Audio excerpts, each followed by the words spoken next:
Sedang Sipai India bat Thailand ban kilan met hamigalaya daga batmu ban panklan ya kajing troilang bat kajing sngau thu jingmut lang kani kajing le kai kadai sibanta jong ka program ya kaliang sipai bat sipai kabarang ya shekmat hapdeng kini ki artli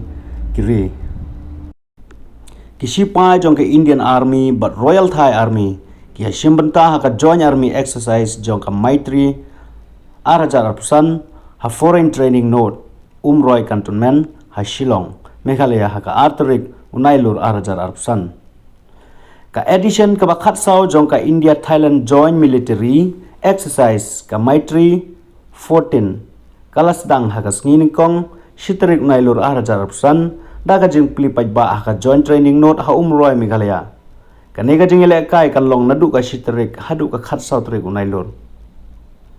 Daga batmu ban penklan ya kajing troilang bat kajing skothu jingmut kane kajing ele kai ka de sibanta jong ka program ya kaliang sipai bat sipai ka barang ya shekmat hapdeng kini ke artli kiri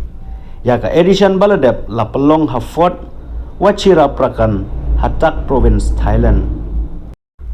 ka kanhun sipai Indian Army ka badon sispa arphongut na kawai ka kanhun sipai jong ka Madras Regiment kai simbanta rangkat bat samthulai ngut ki sipai jong ka Royal Thai Armies 1st Infantry Battalion, 14 Infantry Brigade. Mentau snem ka jing perkhat kalong halor ka kardan jong ki company ki kampersya ya ki leno ha ki jaka badon shiteng sor katkum kalenong bahinyo jong ka United Nation Charter.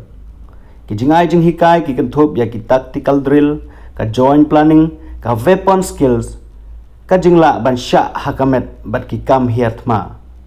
Kajing hikai kan penkut da kajing pensisha ka ba sau pupra kanta ka ba peninuksa ya kajing jia ba shisha jong kajing troikam laseng ya ka haus nam arjar reu